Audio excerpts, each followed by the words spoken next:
Mindsetters, welcome to today's Grade 12 Maths Show. Today we have a special revision lesson on exam questions. We have selected highlights from lessons shown earlier in the term to help you revise this term's work.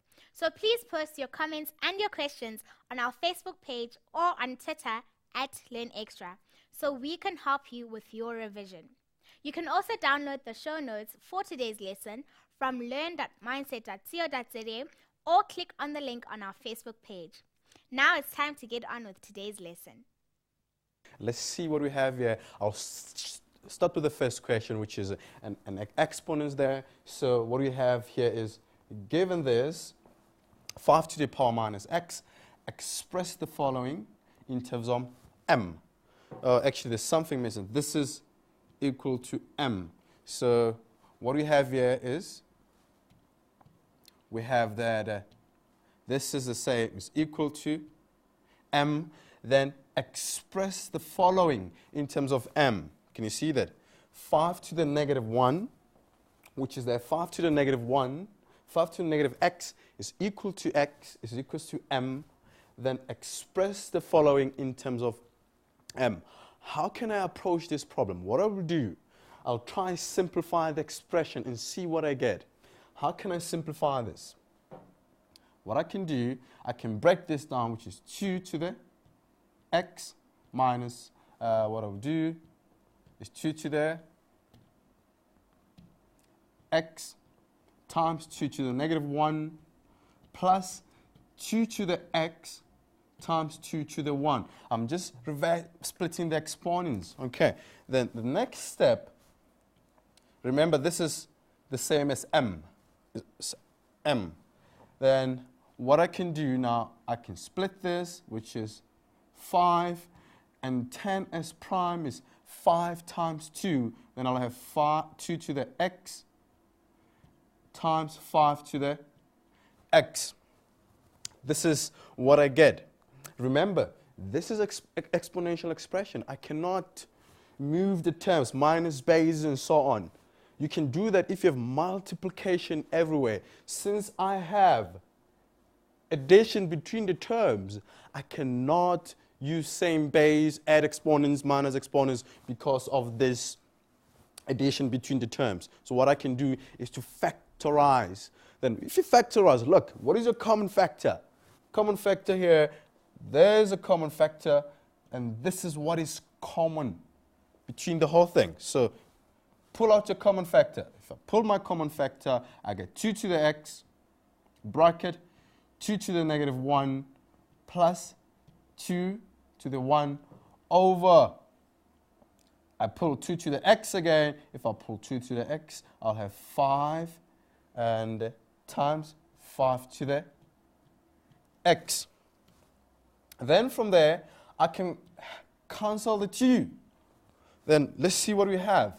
Then from there, what you have is that you'll have this, I can write as a positive exponent, which is 2, 1 over 2, plus 2 over 5 times 5 to the x. Then from there, remember that we've been given this, we're given this 5 to the, Abram, they have this notes on Facebook, yeah? Yes. So if you check on your Facebook, you have that something which is omitted that's missing, that 5 to the negative x is 10m, not m actually, it's 10m. This is 10m. So then now you have to write the whole expression in terms of m. Then from there, what can I do? I can simplify, and I can multiply by my LCD is 2. Then I can rewrite this 2 as the same as 4 over 2, because I want to add the 2 fractions. If I add the 2 fractions, then I get 5 over 2 over 5 times 5 to the x. Then from there, what you can do is a bit of algebra. You can tip in times is 5 over 2 times, what do you get? 1 over 5 times 5 to the x. And what will happen here is that this cancel that. Then what do we have? Then what do we have here is that we have 5 over 2 times, I can rewrite this as 5 to the negative x, which is the same as what? We had this as 10m. Then your answer, you can go straight away and say this is 5 over 2 times 10m, because this was given as 10m, and we have to rewrite the expression as 10, as m. Then from there, what you can do, you can simplify, and this is 50. See what we have there. So this is 50 m over 2, which is 25, m. Great, fantastic. I hope you understand the problem. What we had here is an exponential expression, and given that 5 to the negative x is 10m, and rewrite the whole expression in terms of m. What I did, I simplified the expression, then until I get this in the simplest form, then I can substitute 5 to the negative x. Okay, great, fantastic. Let's see what we have. The next question here. What do we have here? I like this.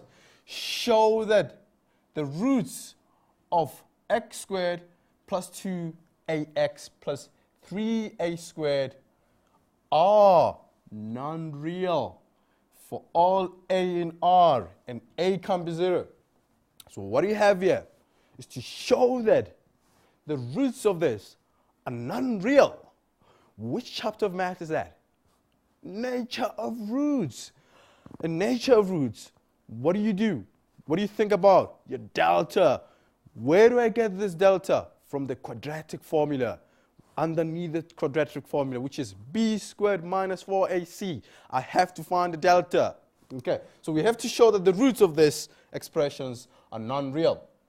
So what you can do is that I can try and find, let me write delta, which is the discriminant, which is b squared minus 4ac. I have to substitute everything. Now, what is the b? What is b?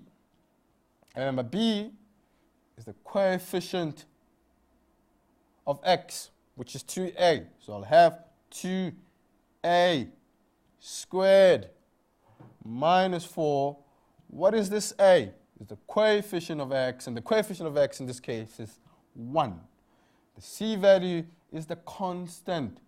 Why say this is a constant? Some of you might think 3a is not a constant because a is a variable, therefore 3a is not a constant. But this is a quadratic expression where is a function of x in this case, x squared. So we're working with x. So everything which is not x is a constant in this case. Okay, so my c is 3a squared. I can do my algebra here, simplify this, we get 4a squared. It's very important. When you square that and that. You can't write 2a squared there. You have to square both. Okay, then the next one, if I times this whole thing, I'll get minus 12a squared. Then I minus the 2. If I minus this, I'll get minus 8a squared. And what I can say from there, guys, what do you see there? We have our discriminant as minus 8a squared. And I can conclude therefore and say, therefore, delta is less than 0, which means the roots are non-real. To prove that the roots are non-real is to show that the discriminant is what? Is negative, which is less than 0. Therefore, the roots are non-real. Fantastic, guys. I hope you're enjoying this. Great, fantastic. Let's see the next question. What do we have there? Okay. Next question. Great. I love trigonometry. I love trig. I mean, And to get trig right, you practice again. You practice. You never look at the sum and say, you know what, it will solve itself. You try and you do it. You have an example. You rather copy that example again. Just recopy the example. Okay. And try it, practice. Let's see what we have. I love reduction. Grade 11. 60% of your paper 2 next year is grade 11 trigonometry, and you rather work hard on your trig. And most students say, no, I find trig difficult. You know what? Practice, make perfect. Let's see what I have here. I have cos of 150 degrees. And if you see that, simplify without using a calculator. Can I just take this whole thing on my calculator and put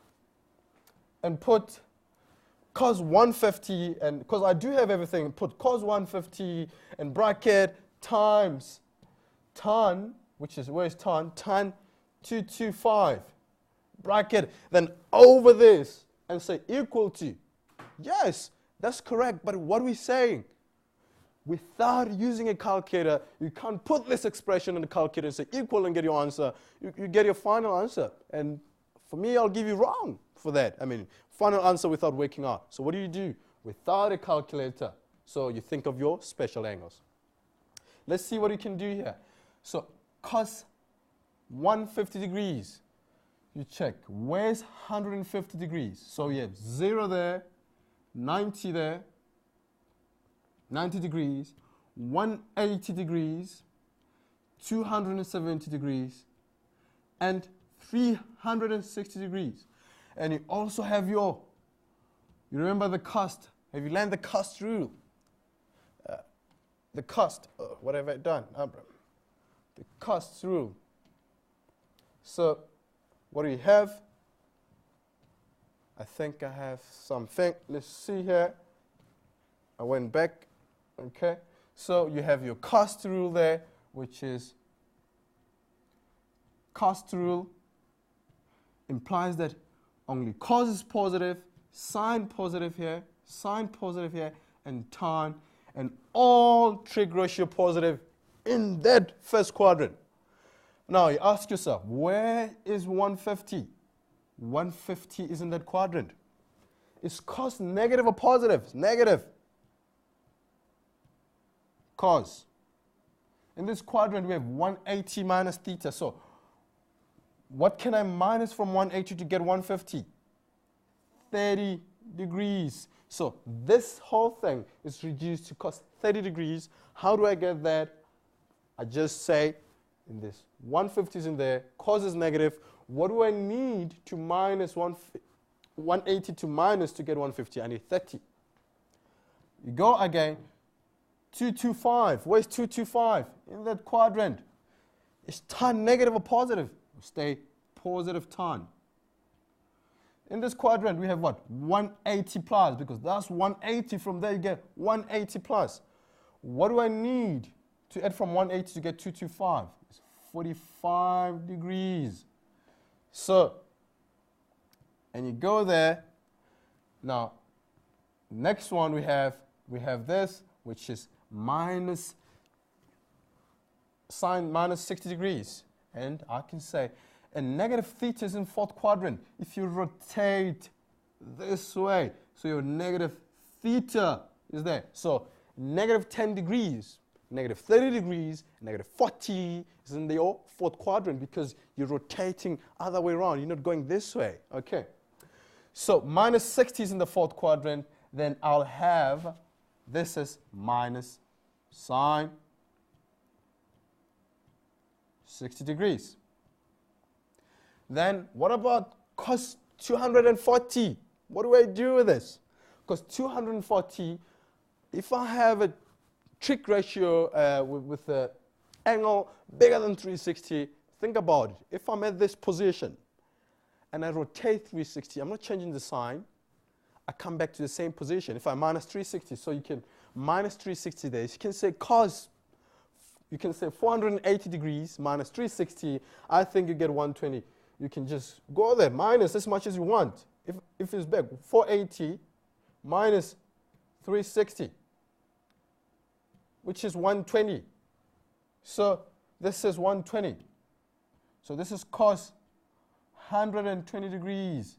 Because 360 plus theta is in the fourth quadrant. Then from there, I'm going to do something here.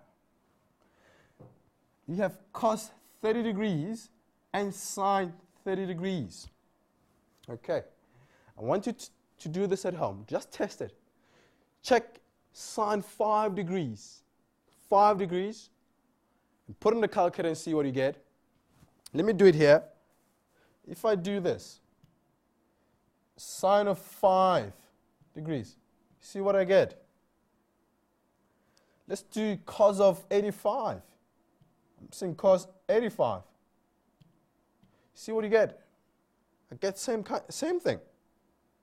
So what happened is that from here you can change that in your special angle or that in a special angle. What is meaning actually cos 30 degrees is the same as sine 60 degrees. I can cancel the two and I can write there because of the co-ratio.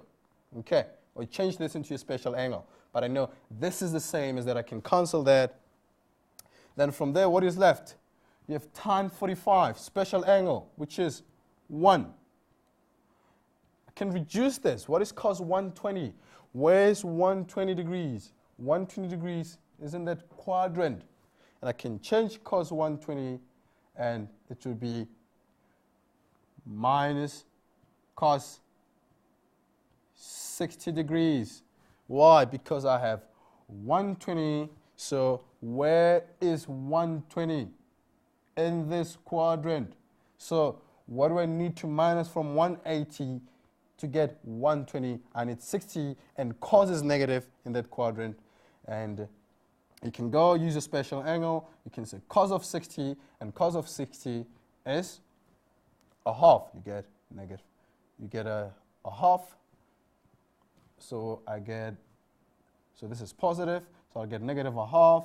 And if you simplify this, you get negative 2. Okay, guys. Now, before I can go through Abram, why I cancel this? I just want to make sure you guys understand. This is very important that because if sine and cos, the two angles add up to 180, they cancel. Okay, because I can change the one. Okay. Okay, guys, I hope you're enjoying this revision session. If you are struggling and need help, please post on the page or send your questions to the Learn Extra Help Desk. The links are on our Facebook page. But now it's time to take a very quick break. Don't go away. We'll be right back.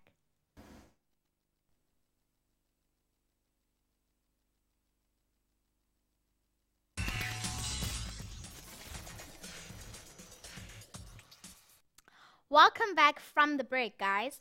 Doing revision is really important, so I hope you are enjoying this lesson. I'd love to chat to you on our Facebook page or on Twitter, so please let us know how you are doing. Enough of the chat, now it's time to get back to some more revision. Okay, let's look at question 1, what I have here. My question 1, it's very important to read the question. We have sine 22 cos 12 is equals to A. Sine 12 cos 22 equal to B. Cos 22 sine 12, cos 22 cos 12 degrees is C. Sine 22 sine 12 D. Express the following in terms of A, B, C, and D. So we have to express sine 34. How can I really do this? I've been given this and I have to express sine 34 in terms of A, B, C. How can I really do this?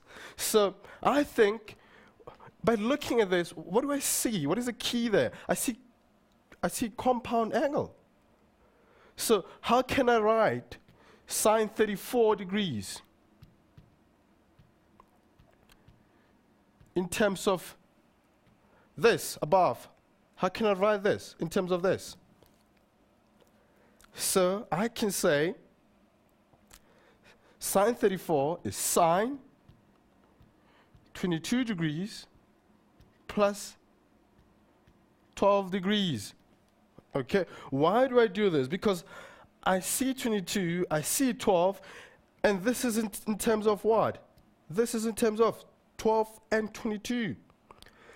Then I can go. This is sine 22 cos 12. Remember, the sign stays the same for sine. Then I'll have cos 22. I'll have cos 22 and sine 12. Then what can I do from there? Remember, this must be in terms of A and B. If I go back, I see that sine 12, cos 12, sine 22, cos 12, sine 22 cos 12 is equals to A. Then I can write this whole expression, this as A. What about cos 22 sine 12?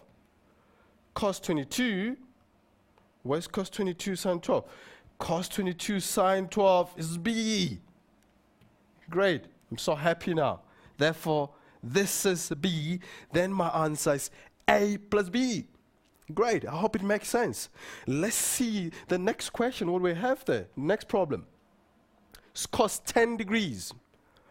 I still have to write cos 10 degrees in terms of ABC, which is my ABC there. But do I see cos 10 there? Do I see any cos 10? If cos 10 was given as C, then I'll say my answer is C. But I don't see cos 10.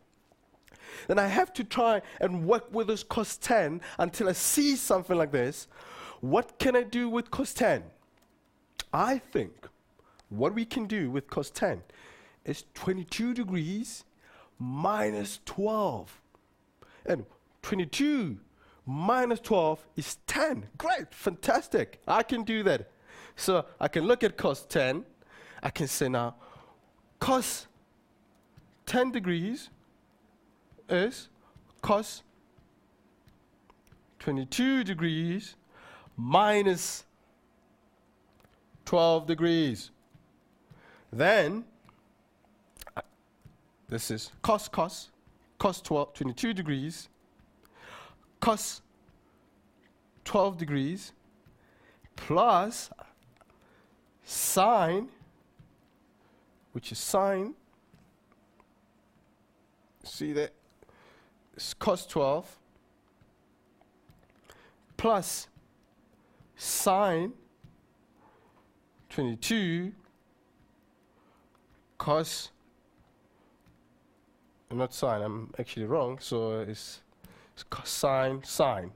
So sine, then sine 12 degrees. Then, what can I do? So do I have cos 22 cos 12? Cos 22 cos 12, yes. Which is there? This is C. Then I can write this as C. Do I have sine 12, sine 22, sine 12?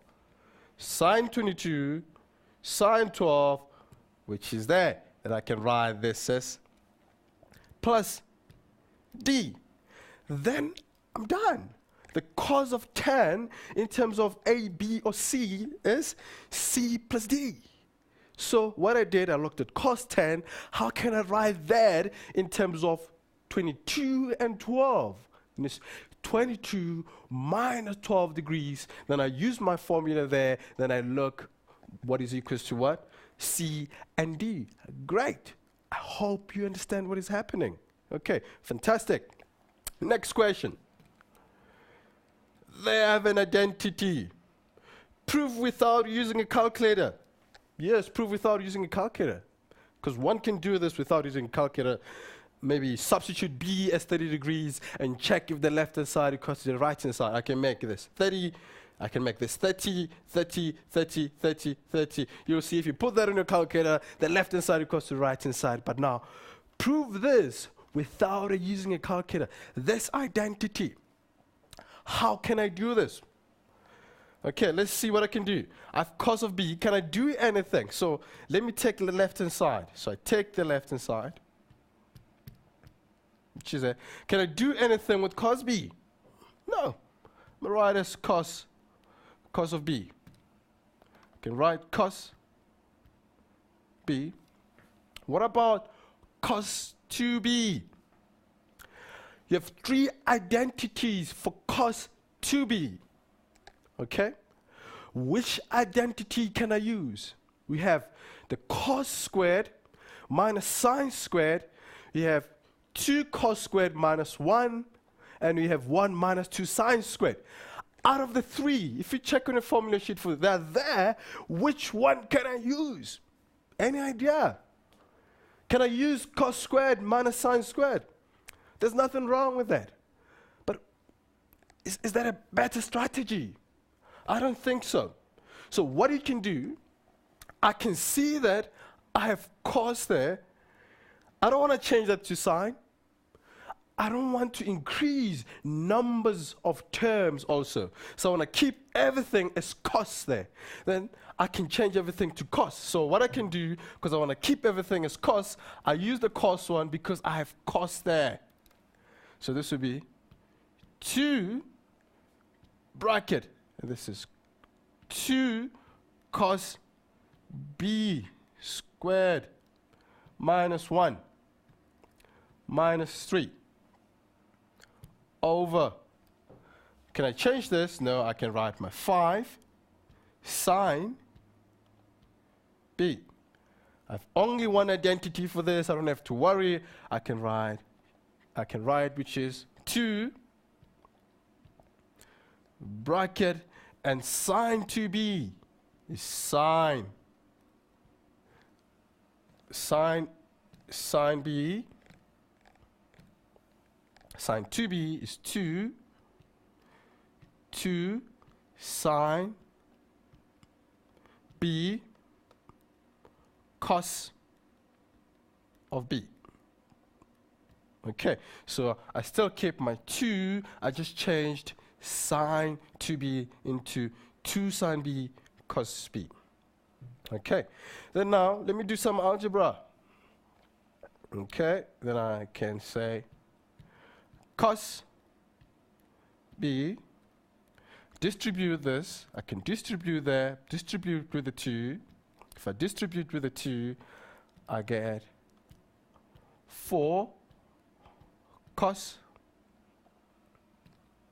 I get 4 cos squared b minus 2 minus 3. And this is over, I still write my 5 sine b, and this is 4 sine b cos b. So what I did, I just simplified this. I can simplify further by adding the 2 like terms. And I'll get my cos b. I get cos b. Then plus, let me just plus cos 4 cos squared b minus 5. Then what I can do here, I can try, let me just still keep it as 5 sine b plus 4 sine b cos of b. And then from there, can I try and cancel? Can I cancel cos and cos? Can I do that? No, you can't, because you have, what is the operation? You can do that with exponents. If you have multiplication everywhere, then you can cancel. Then I get there, what can I do? Do this, you can factorize. I can factorize this. So what I can do, I can see here the common factor is sine to factorize this. And I can do a trinomial here because I have cos squared. I just have to write this in a standard form which is 4 cos, this is 4 cos squared b plus cos b minus 5. I can go ahead, just factorize this. I'm sure that the common factor is sine. If I pull out sine, I'll have sine of b,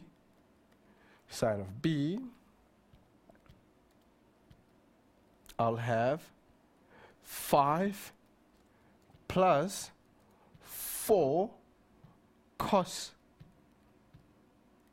b. Straightforward. Then now I can factorize this. I can try factorize this now. It's a quadratic. I can do my trinomial. Bracket. I need 2 bracket. So 1 bracket there, another bracket there.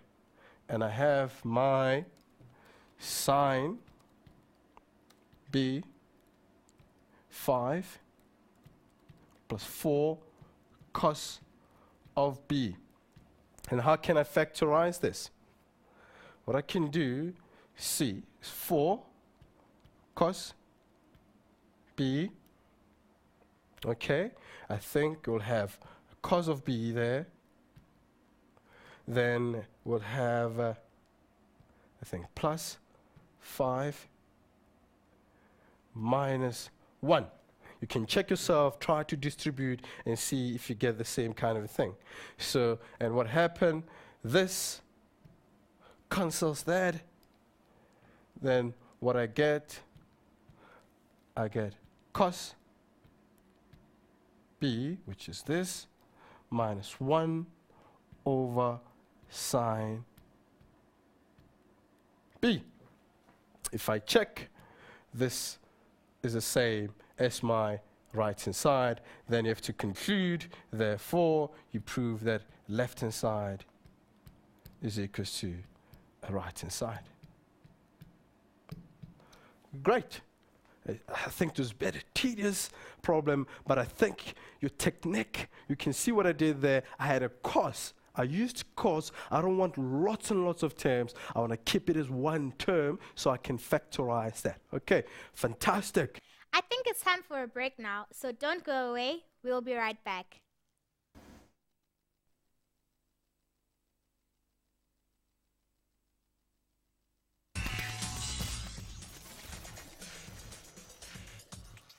Welcome back from the break. Let's not waste any more time and get straight back to today's revision lesson. Question number 1.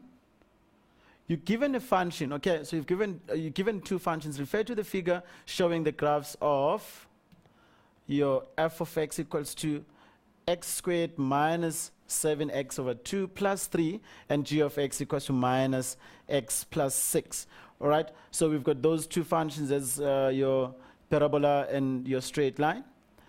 Now, d is the x-intercept of both graphs. Okay, so d is the x-intercept of your straight line and also your parabola. Now, find the coordinates of A. All right, now we need to sit and look where is A, all right? So A is this point. And what is happening at A? That's the point of intersection between 2 graphs, right? So between your parabola and your straight line. So with your parabola, you've got y equals to x squared divided by 2 minus 7x divided by 2. Is it a plus 3? Okay, that's your first graph. And then you've got the second one equals to minus x plus 6. So you've got minus x plus 6. That's your 2. Now, at the point of intersection, those 2 graphs are equal. So they're the same there. So because if you look at this, you've got y equals to blah, blah, blah, blah. And then we've got y equals to da, da, da, da. So they both equals to y. We can equate the 2, and then we'll have only one unknown, which is your x. So you've got x squared divided by 2 minus 7x divided by 2 plus 3 equals to minus x plus 6. Now, I want to solve for x there, all right? But I've got denominators. To get rid of your denominators, you need to find your LCD, okay? And you take your LCD, multiply each and every term with that LCD, okay? So now, in this case, we've got our LCD as, sorry, it's 2. So I'm going to multiply by 2 this term, multiply that term by 2, multiply that by 2, multiply that by 2, multiply by that by 2. So you multiply each and every term by 2, so I get x squared minus 7x plus 6 equals to minus 2x plus 12, all right? Now the next step is to collect all our like terms and factorize. So we've got x squared, and here I've got minus 7x. On the right-hand side, I've got minus 2x. Take the 2x across. You've got a plus 2x, then minus 7x plus 2x. I get minus, that's minus 5x. Okay? Now there's a 12 here. Take it across. You get minus 12 plus 6, which gives us minus 6 equals to 0. And then this is now a trinomial. You've got your x. When you factorize that, you get 6 and 1 minus and a plus. So now you've got your x is 6 or x is negative 1. You go back to your question. They're asking you to find the coordinates of A. And now in your graph, there are 2 points of intersection. The first one is that, and then the second one is D. And if you look, D is on the positive x-axis, and A has got the x value, which is negative, and your y value should be positive. Now, here we know that it's going to be something n0 because that is your x-intercept. Okay, right now, so we go back and make a decision here. So for A, your x equals to minus 1 because it is in your second quadrant. So you've got minus 1 there.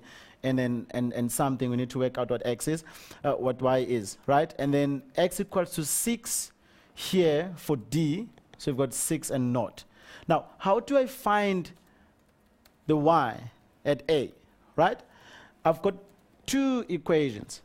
I've got y equals to x squared over 2 minus 7x divided by 2 plus 3, and the y equals to minus x plus 6. You then take that x value, substitute in any of the 2, you'll get the same answer. Now I'll choose the easier one. Okay, I've got y is minus x plus 6. So you've got minus bracket, your x is minus 1 plus a 6, then your y is 7. So the coordinates of A, it's minus 1, 7. So your A, it's minus 1, 7. Okay, now so you've answered that first question, right? So your A is minus 1, 7. Now they go on and say now, with your B, write down the values of x for which f of x is greater than g of x.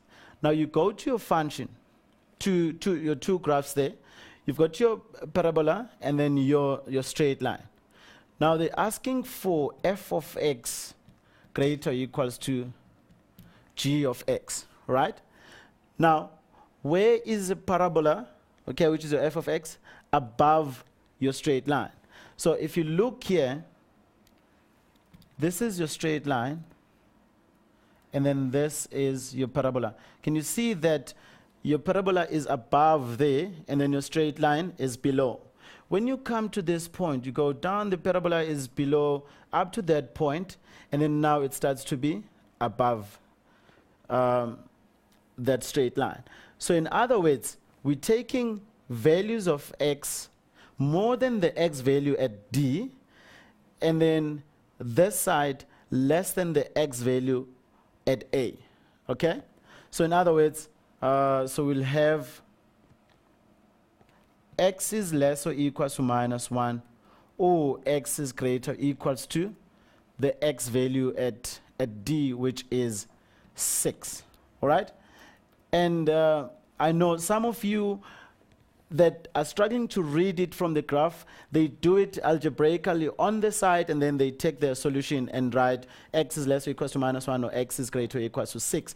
So they take the very same graph, so that's when they were equal, so x squared minus 5x minus 6, then x minus 6x plus 1. So they get x minus 6 x plus 1. Now the inequality sign is greater or equal to, it's not an equation now. Then you've got your minus 1 and 6. I want to where y is positive, so x is less or equals to minus 1, or x is greater or equals to 6. But this is what we want. Okay, right? Now, the next part, you need to find the equation of a tangent, okay, to f at c, and c, which is an x-intercept of f, okay? Now, we need to find the equation of a tangent here, right? And remember, a tangent is a line, it's a straight line that touches a curve only at one point. So in other words, if we're talking of a line, so it is a straight line, so your equation will be in the form of y equals to mx plus c. Now, remember, to find your equation of a tangent, you need to work out a derivative, okay? So you need to find the gradient of your curve, right? And then from there, you go to the x value at that particular point where this tangent is in contact with your curve, and then you work out your gradient. So now, from now, we know that the equation of a parabola is x squared. So you've got y equals to x squared divided by 2 minus 7x divided by 2 plus 3, okay? And the point there, right, this c is the x-intercept, okay? Right, now c, we need to work out what c is, right? So now c is the x-intercept of this parabola, right? What happens at the x-intercept? Your y equals to 0. So we can work out the x-intercept. So you're going to say here, for x-intercept, let y be 0. So I've got 0 equals to x squared divided by 2 minus 7x divided by 2 plus 3. Then multiply by 2 throughout like we did in the previous question. X squared minus 7x plus 6 equals to 0. Factorize x minus 6, x minus 1. So x is 6 or x is 1. Now you go back, all right? You've got two x-intercepts. The first one is 6 and 0. So it means that this is the 1, 1, and 0.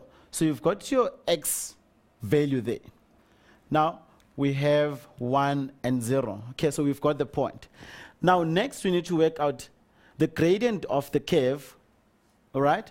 So now we're finding the derivative here. So we find the derivative with respect to x. So dy dx is now 2 times that half, x to 1 minus 7 divided by 2, okay? Now, so you've got your dy dx equals to x minus 7 divided by 2. Okay, now next, our gradient, right? So our gradient will be, now the gradient at x equals to 1. So in the place of x, I'm going to sub in the 1. So I've got 1 minus 7 divided by 2. So this is minus 5 divided by 2. So our gradient is minus 5 divided by 2.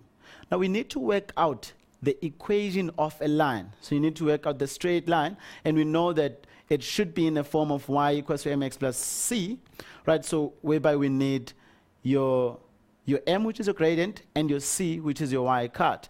We already have the m now, so we can now work out our c. So you've got y minus y1 equals to m into x minus x1, right? And we know that the point x1, y1, it's that point c. So I've got 1 and 0. So 1 and 0. This is your x1, this is your y1. So I have y minus 0 equals to the gradient is minus 5 divided by 2 bracket x minus 1. Therefore, our equation of a tangent is minus 5 divided by 2x plus 5 divided by 2. Or you can just multiply by 2 throughout and have your 2y equals to minus 5x plus 5. So that is your equation of a tangent at point C. Now, straight to question 1. Refer to the sketch below, okay? Points A, x, y, B minus 3, minus 1, and then you've got your C, 3P, and center O, node, and node, right? D is the midpoint. Okay, they're telling us that D is the midpoint of line segment AB, and DOC is a straight line. Okay, so you've got information there. Now we need to work out, so the first question, determine the coordinates of A, right? Now we need to go to a diagram. Look where A is. Okay, there is A, but there's important thing that they told us. They said D is the midpoint of AB, all right? So now remember, your midpoint formula, right, we were saying in grade 10, this is your x1 plus x2 divided by 2 is to y1 plus y2 divided by 2, all right? But they already given us the midpoint, that it's minus 1, 1. So I've got that, right? So the coordinates of D will be that x1, which is just x. Okay, let me just do this. Okay, so we have the midpoint already. So this is equals to minus 1. So your x, this is x plus the x2 is minus 3, all right, all divided by 2. Then this is x minus 3 divided by 2 equals to minus 1. Then you get x minus 3 is minus 2, all right? Therefore, your x is equals to positive 1. So here, in your A, so we already now know that your x coordinate is 1. So we need to find y, right? So how do you get y? Same way, this is your y1, which is y, plus your y2, that's minus 1, all divided by 2, equals to your y coordinate of the midpoint, which is 1. Then work that one quickly. So y is 2 minus minus 1, so y is 3.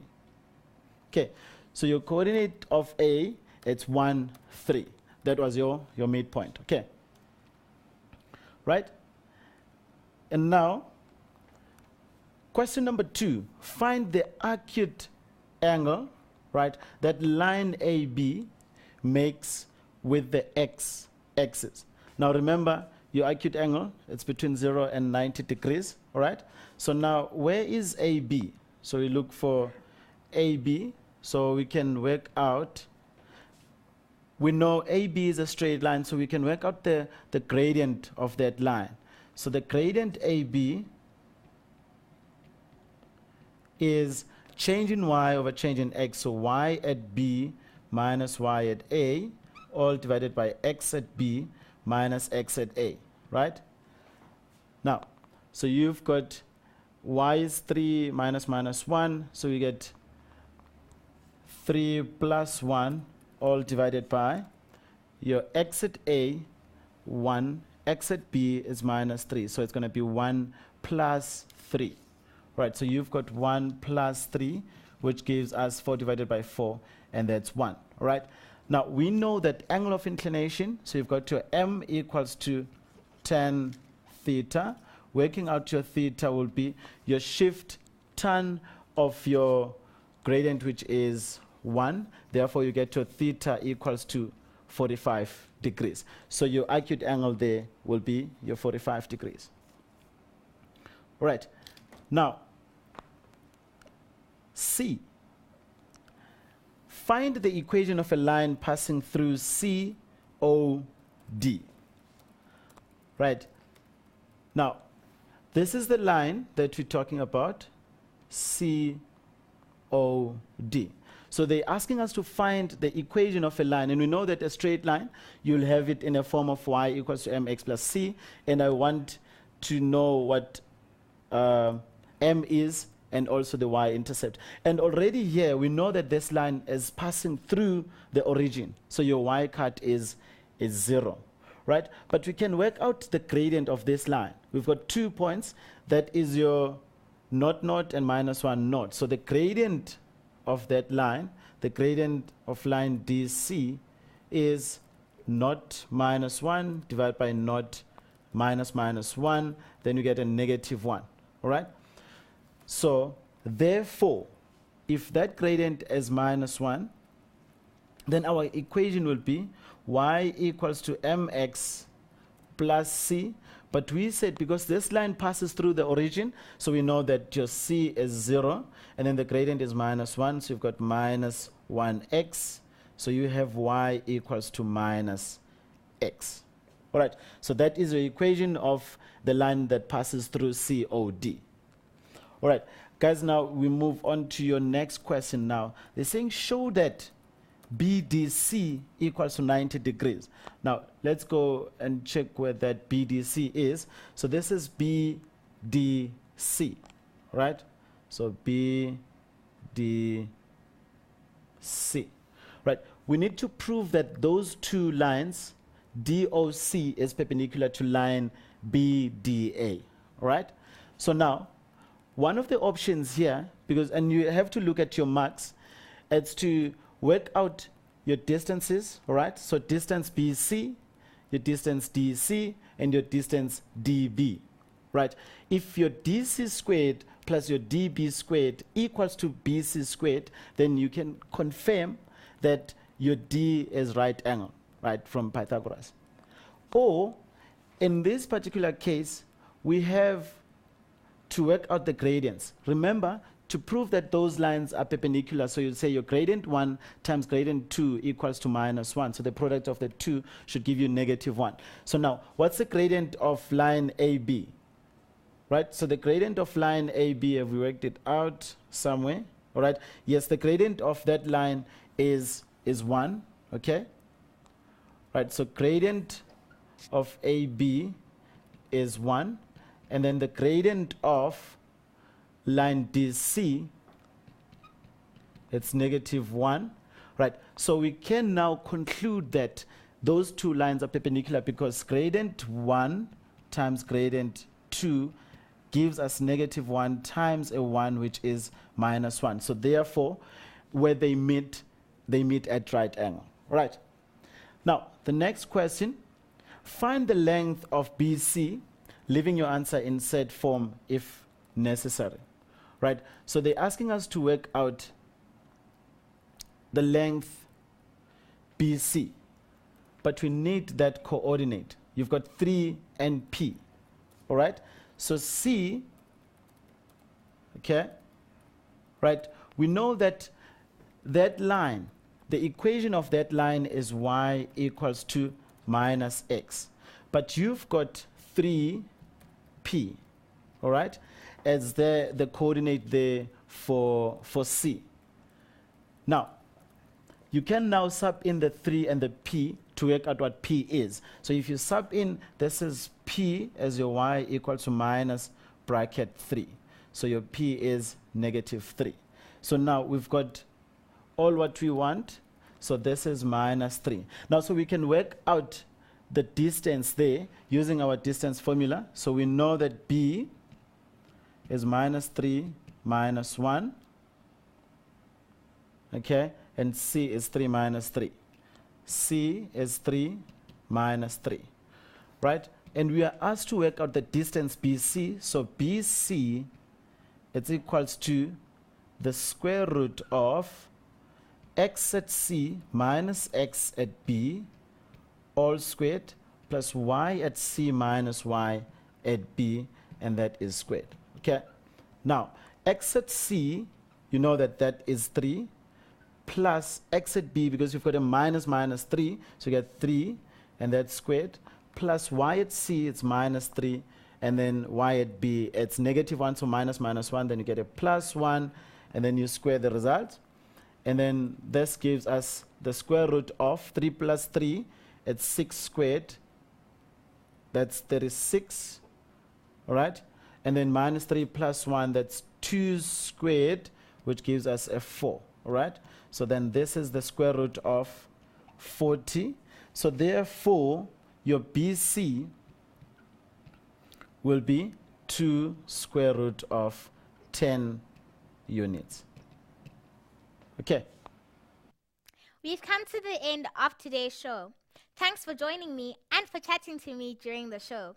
Please visit our website, learn.mindset.co.za, to get the notes and to watch the videos from earlier in the year.